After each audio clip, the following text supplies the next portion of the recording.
بیداری. انسان ہے, جاگا ہوا ہے.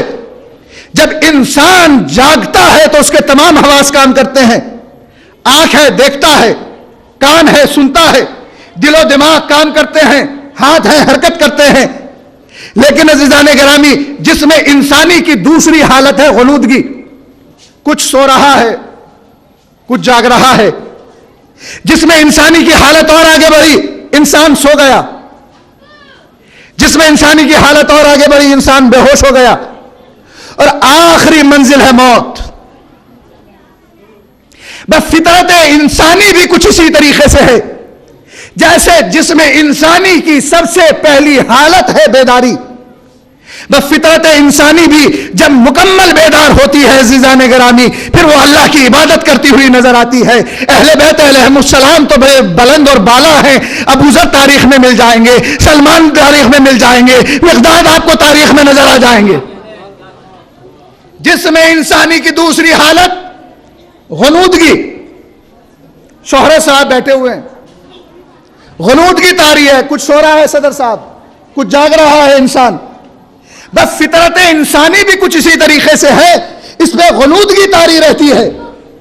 کچھ سو رہی ہے, کچھ جاگ رہی ہے. مثال تلاش کرنے کی ضرورت نہیں ہے, ہم اور آپ ہیں. کبھی اللہ کی عبادت بجا لاتے ہیں, کبھی نہیں لاتے. کبھی اچھے کام کرتے ہیں, کبھی اچھے کام انجام نہیں دیتے. جس میں انسانی کی اور حالت آگے بڑھی. انسان ہے, سو گیا. جب تک انسان سو رہا ہے تو اس کے حواس کام نہیں کر رہے ہیں, لیکن جیسے ہی بیدار ہوا حواس کام کرنے لگے. بس فطرت انسانی بھی کچھ اسی طریقے سے ہے. فطرت انسانی جب تک سوئی رہتی ہے, اللہ کی عبادت سے غافل رہتی ہے, باطل کی طرف رہتی ہے. لیکن جب انسان کی فطرت جاگ جاتی ہے تو اللہ کی عبادت کرنے لگتی ہے, حق کو پہچان جاتی ہے, تو پورے مجمع کی بھرپور توجہ. تو عزیزان گرامی, ان کی فطرت شب عاشور تک سوتی رہی, باطل کی طرف رہا. صبح عاشور جاگ گئی, حق کی طرف چلا آیا.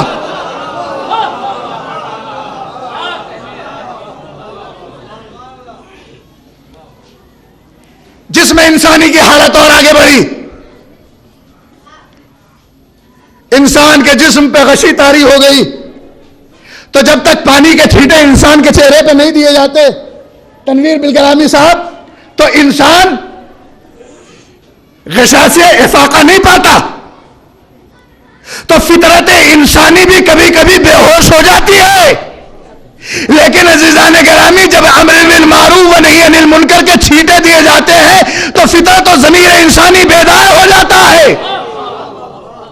دوست سے کہتا ہے آپ مستطیع ہو چکے, حج کیجئے, تو حج بجا لاتا ہے. تو عزیزان گرامی, جس میں انسانی کی آخری منزل, آخری حالت ہے موت. انسان کے پاس آنکھیں ہیں, دیکھ نہیں سکتا, کان ہیں, سن نہیں سکتا, دل و دماغ ہے, کام نہیں کر رہے ہیں, ہاتھ ہے, حرکت نہیں کر رہے ہیں, پیر ہے, چل نہیں سکتا. عزیزان گرامی, اسی طریقے سے جب فطرت انسانی مردہ ہو جاتی ہے تو وہ فقط غیر اللہ کی عبادت نہیں کرتی, کبھی وہ توحید کا دعویٰ کرتی ہے, کبھی نبوت کا دعویٰ کرتی ہے, کبھی خلافت کا دعویٰ کرتی ہے. صلوات بر محمد و آل محمد پر. بھائی شیراز ہند والوں, کبھی کبھی ہماری مجبوریوں کو بھی سمجھ لیا کیجئے. صلوات پڑھیں نا محمد آل محمد پر.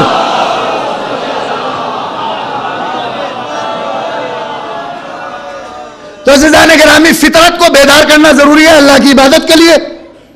تو اب ہم فطرت کو کیسے جگائیں تاکہ ہم اللہ کی عبادت کر سکیں؟ اگر فطرت نہیں جاگے گی تو ہم اللہ کی عبادت کر ہی نہیں سکتے. ابھی تو ہماری فطرت سوئی ہوئی ہے. کیسے جگائیں اپنی فطرت کو, اپنے ضمیر کو؟ چلیے معلوم کرتے ہیں, معلوم کریں. صلوات پڑھیں محمد آل محمد پر.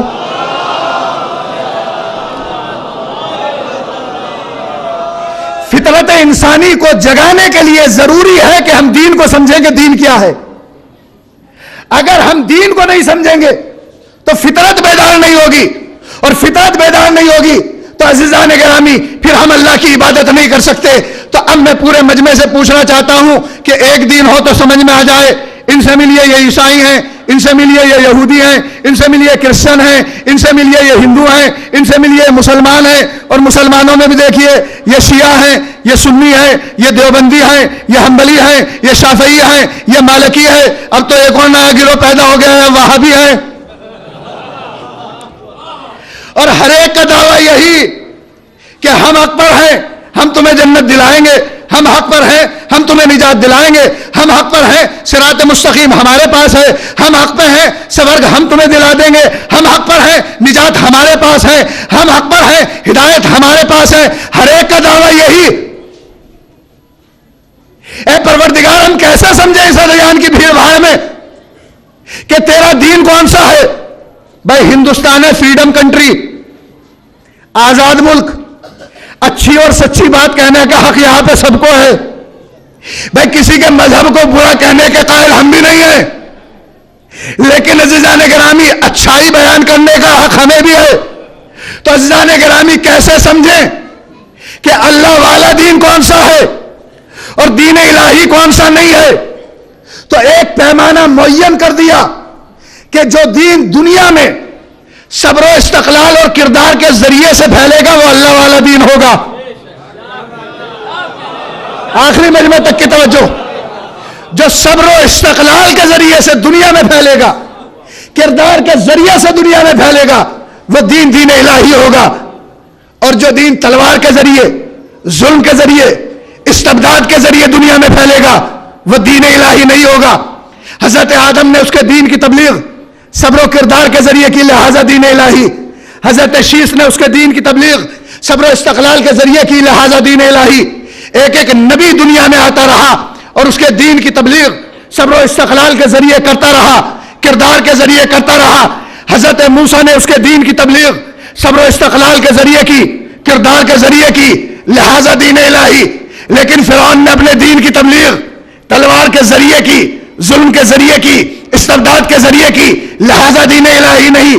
حضرت ابراہیم نے اپنے دین کی تبلیغ صبر و کردار کے ذریعے کی، لہذا دین الہی۔ نمرود نے اپنے دین کی تبلیغ تلوار کے ذریعے کی، لہذا دین الہی نہیں۔ ایک ایک نبی اپنے دین کی تبلیغ صبر و کردار کے ذریعے سے کرتا رہا، لہذا دین الہی۔ ادھر ابراہا اپنے دین کی تبلیغ تلوار کے ذریعے کرتا رہا، لہذا دین الہی نہیں۔ تو دنیا والے سمجھ لیں کہ رسول نے بھی اپنے دین کی تبلیغ صبر و کردار کے ذریعے کی ہے، تلوار کے ذریعے نہیں کی۔ بے توجہ رکھیے گا، کردار کے ذریعے کی، لہذا دین الہی ہے۔ اب دنیا علی کے چاہنے والوں کو، دنیا علی کے چاہنے والوں پر یہ اعتراض نہ کرے کہ علی نے تلوار کیوں نہیں اٹھائی تھی، علی نے تلوار کیوں نہیں اٹھائی تھی، علی نے تلوار کیوں نہیں اٹھائی تھی۔ علی نے تلوار نہ اٹھا کر دنیا کو بتا دیا ہمارا دین صبر و کردار کے ذریعے سے پھیلا ہے، لہذا ہمارا دین دین الہی ہے۔ صلوات پڑھیں محمد آل محمد پر۔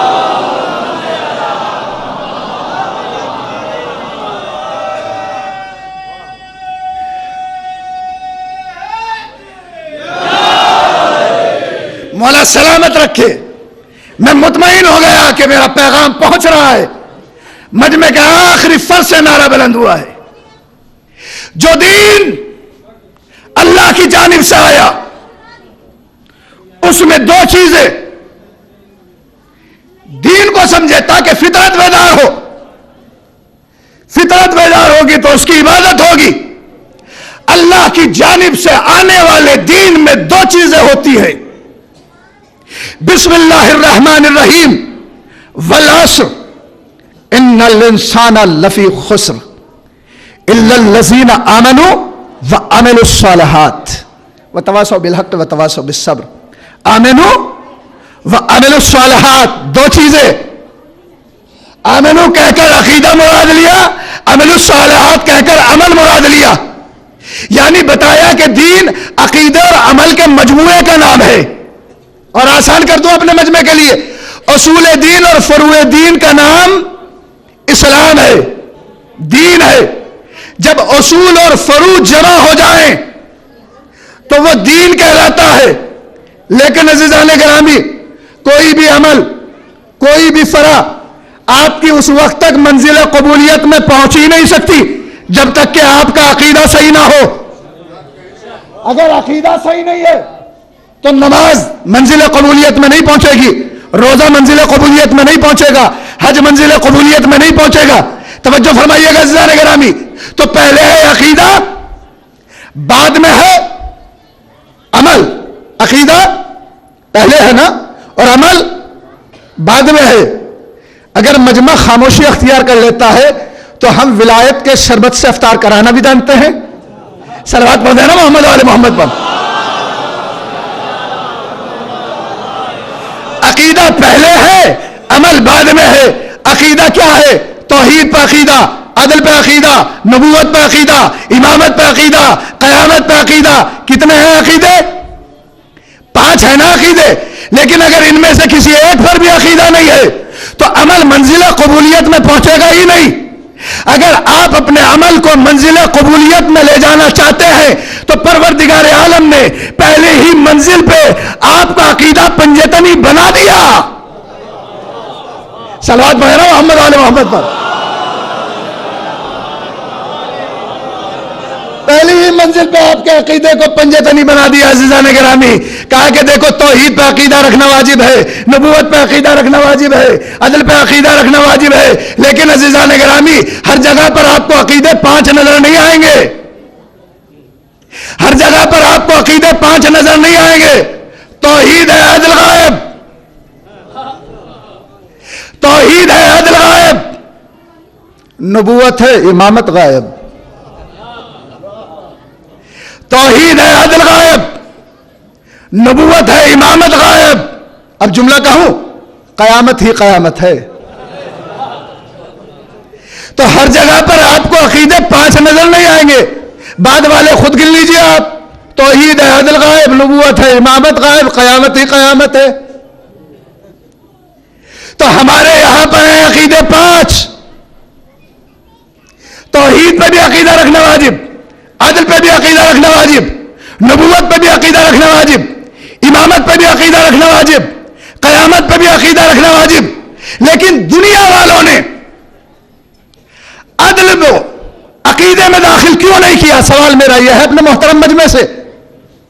دنیا والوں نے عدل کو اپنے عقیدے میں شامل کیوں نہیں کیا؟ معلوم ہے کہ اگر عدل کا عقیدہ رکھیں گے تو امامت کا عقیدہ خود بخود آ جائے گا.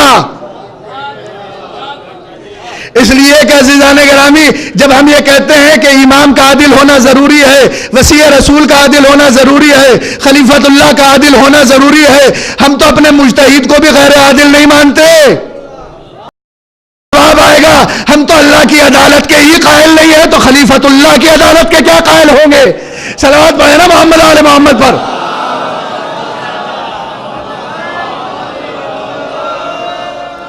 تو اللہ کی عدالت کا مطلب کیا ہے؟ اللہ کی عدالت کا مطلب یہ ہے کہ اللہ نے ہر چیز کو اس کی جگہ پہ رکھا ہے جو کہ اس کا مقام ہے. عدالت ایسے نہیں سمجھیں گے, آپ اپنی ذات میں غور کر لیں تو سمجھ میں آ جائے گی عدالت الہیہ. پورا مجمع تصور کرے کہ اگر وہ خدا ہماری ناک کو پیشانی پہ لگا دیتا اور آنکھوں کو کانوں کی جگہ اور کانوں کو آنکھوں کی جگہ لگا دیتا تو یہ انسان نہ ہو کر عجیب سا ہیولہ ہو جاتا. ناک کا اپنی مناسب جگہ پہ ہونا, آنکھوں کا اپنا مناسب جگہ پہ ہونا, کان کا اپنا مناسب جگہ پہ ہونا, یہ عدالت الہیہ کی دلیل ہے. اب نازک منزلیں بھی سمجھ لیجئے گا عزیزان گرامی. اللہ کی عدالت کا تقاضا یہ تھا کہ اس نے ہر چیز کو اس کی جگہ پہ رکھا. چاند کو اس کی جگہ پہ, سورج کو اس کی جگہ پہ, کہکشاؤں کو اس کی جگہ پہ, فضاؤں کو اس کی جگہ پہ, خلاؤں کو اس کی جگہ پر. اب کہہ لوں میں جملہ کہ اللہ نے ہر چیز کو اس کی جگہ پہ رکھا. یہ الگ بات ہے کہ دنیا والوں نے وہاں سے ہٹا کے کسی اور کو بٹھا دیا ہو. صلوات پڑھ دینا محمد آل محمد.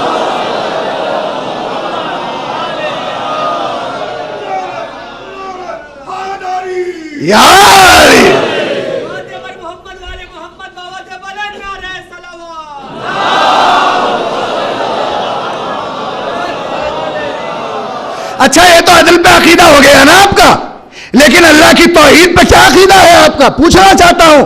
کہا کہ عقیدہ یہ ہے کہ ہوا وَالنَّحْنُ نَحْنُ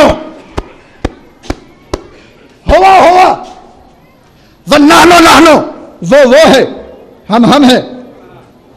میرے مولا آپ فصاحت کے سرچشمہ ہیں، آپ نے یہ ضمیر استعمال کی اس کے لیے ہوا، اور وہیں پر ضمیر استعمال کی نانو ہم ہیں، وہ ہے، ہم ہیں۔ میرے مولا یہ ہوا کے ساتھ نانو کا استعمال کیوں کیا؟ توجہ فرمائیے گا، توحید پہ کیسا عقیدہ ہے ہمارا۔ ہوا وہ نانو وہ ہے، ہم ہیں۔ کہا کہ اس کی ذات میں زیادہ غور و خوض کرنے کی ضرورت نہیں، اس لیے کہ اگر اس کی ذات میں زیادہ غور و خوض کیا تو بھٹک جاؤ گے۔ بس اسے ایک جانو، یکتا جانو، وحدہ لا شریک جانو، اس کے کوئی بیٹا نہیں، اس کے کوئی باپ نہیں، اس کے کوئی ہمسر نہیں، نہ اسے کسی نے خلق کیا ہے۔ توجہ، بس وہ ہے۔ لیکن مولا یہ تو سمجھ میں آ گیا میری، وہ ہے، لیکن نانو کیوں فرمایا؟ ہم ہیں۔ کہا کہ یہی تو دنیا والوں کو بتانا چاہ رہے ہیں کہ اگر اس کی ذات میں زیادہ غور کیا تو بھٹک جاؤ گے، اور اگر ہماری ذات میں بھی زیادہ غور کیا تو بھٹک جاؤ گے، لیکن ایک فرق کے ساتھ، اگر اس کی ذات میں غور کیا تو اسے اللہ ماننے سے انکار کرو گے، اور اگر ہماری ذات میں بھٹکے تو پھر نصیری بن جاؤ گے۔ ہوا نحنو دنیا آج دعوت دے رہی ہے اللہ کو پہچانے، اللہ کو پہچانے، اللہ کو پہچانے، گلی گلی میں بھاگتے پھر رہے اللہ کو پہچانے، اللہ کو پہچانے۔ جب جا کے سوال کرتے ہیں بتائیے تو اللہ کون ہے، اللہ کے بارے میں کچھ بتائیے تو میں اللہ کو جانے، اللہ کے بارے میں کچھ معرفت کے کلمات تو کہیں، میں اللہ کو جانے۔ ہر منزل پہ ایک ہی کلمہ ہے، ارے کبھی دعائے کنائل بھی آ کر پڑھو تو جس میں توحید کا سرچشمہ تمہیں نظر آئے گا۔ امام حسین کی دعائے عرفہ اٹھا کر دیکھو جس میں خالص توحید نظر آئے گی، وحدانیت کا ٹھاٹا مارتا ہوا سمندر تمہیں نظر آئے گا۔ توحید تلاش کرتے ہو تم در اہل بیت چھوڑ کر، در اہل بیت چھوڑ کر توحید نہیں شرک نظر آئے گا، توحید نظر نہیں آئے گی۔ اس لیے کہ عزیزان گرامی ہوا وہ نانو وہ ہے، ہم ہیں۔ اگر اور کوئی ہوتا عزیزان گرامی کلیجہ پھٹ جاتا۔ میرے مولا نے جملہ ارشاد فرمایا ہے، یا من دل بذاتہ علی ذاتہ،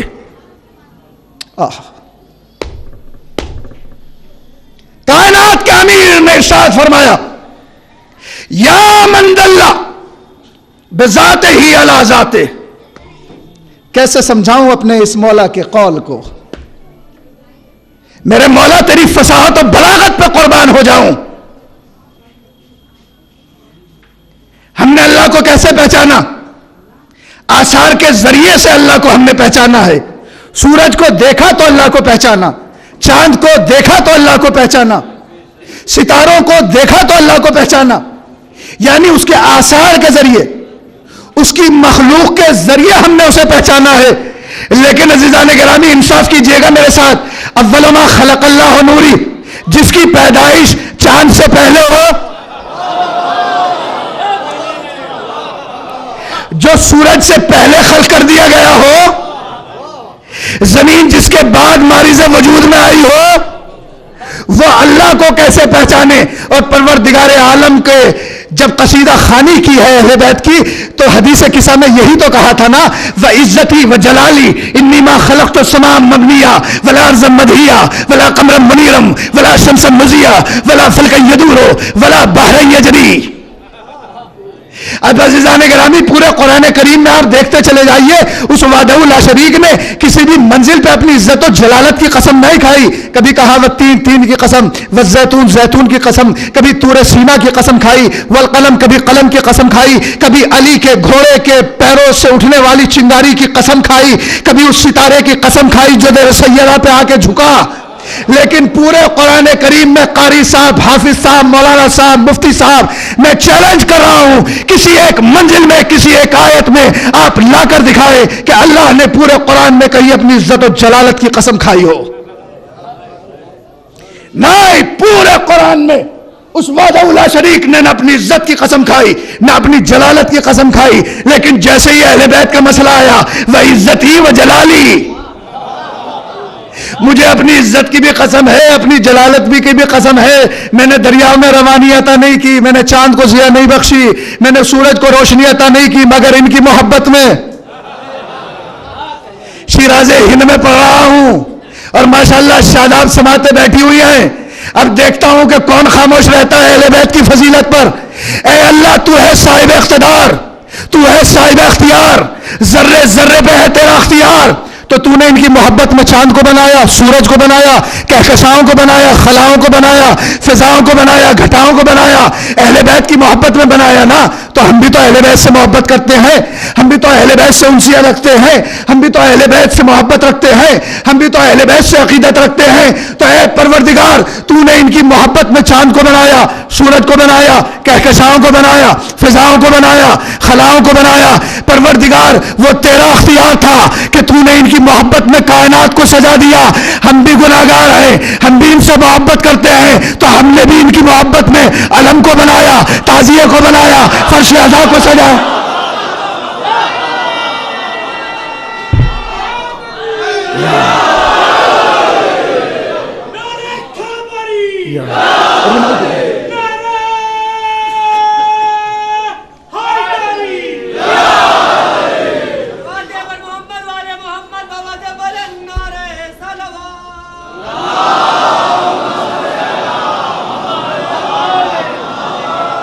یا من دل بذاتہ علی ذاتہ۔ اب آئے گا آپ کی سمجھ میں یہ جملہ اور اب لطف اندوز ہوں گے آپ۔ یعنی اہل بیت وہ ہیں کہ جو دنیا سے پہلے ہیں، تو ہم نے تو اللہ کو دنیا کے ذریعے سے پہچانا، تو پھر اہل بیت نے کیسے پہچانا؟ میرے مولا نے فرمایا یا من دل بذاتہ علی ذاتہ، جس کے وجود پر دلیل ذات ہی اس کی ذات ہے۔ میرے مولا نے نہج بلاغہ میں بالکل آسان کر دیا کہ ہم وہ ہیں کہ جس نے اللہ کو اللہ کے ذریعے سے پہچانا ہے۔ اب دنیا نہ کہے کہ محمد ہم جیسے، محمد ہم جیسے، محمد ہم جیسے، محمد میں اور امت میں یہی فرق ہے۔ ہم وہ ہیں کہ جو دنیا کے ذریعے سے اللہ کو پہچانتے ہیں، اور محمد و آل محمد وہ ہے جو اللہ کے ذریعے سے اللہ کو پہچانتے ہیں۔ صلوات پڑھیں نا محمد و آل محمد پر۔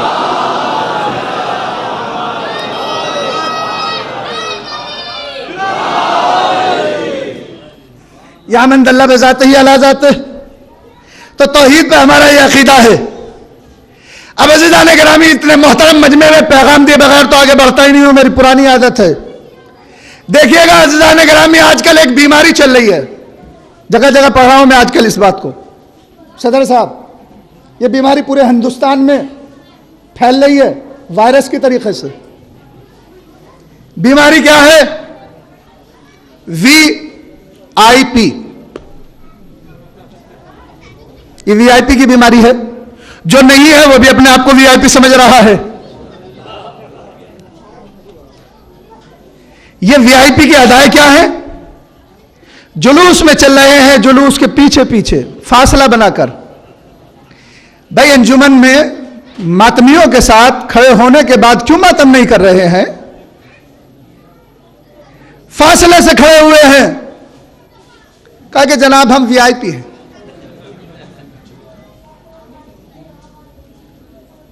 اچھا آپ VIP ہیں؟ انجمنیں ماتم کر رہی ہیں، رات بھر ماتمدار ماتم کر رہے ہیں، یا حسین کی صدائیں بلند ہو رہی ہیں، وہ بالکل الگ تھلگ کونے میں یا باہر بالکل الگ کھڑے ہوئے ہیں تاکہ ہم مجمع سے الگ نظر آئے۔ آپ الگ کیوں کھڑے ہوئے ہیں؟ کہا کہ جناب ہم VIP ہیں۔ اللہ آپ کو کہیں VIP نہ بنا دے۔ مجمع میں بیٹھے ہیں، داد نہیں دیں گے۔ میرا مجمع تو الحمدللہ بڑی داد دے رہا ہے، میں تو اس مجمع کی بات کر رہا ہوں۔ مجمع میں بیٹھے ہیں، داد نہیں دیں گے۔ کہا کہ کیوں؟ کہا کہ ان پڑھ لوگ ہیں، کم پڑھے لکھے ہیں۔ تو عزیزان گرامی، اگر آپ پڑھے لکھے زیادہ ہیں تو آپ کی سمجھ میں زیادہ اہل بیت آنے چاہیے۔ اور اگر بیچارے نے کسی نے اتفاق سے نعرہ لگا بھی دیا، ایسا محسوس ہوگا کہ جیسے اس نے کوئی جرم کر دیا ہو۔ بھائی یہ یا علی ماں کی طہارت کی دلیل ہے۔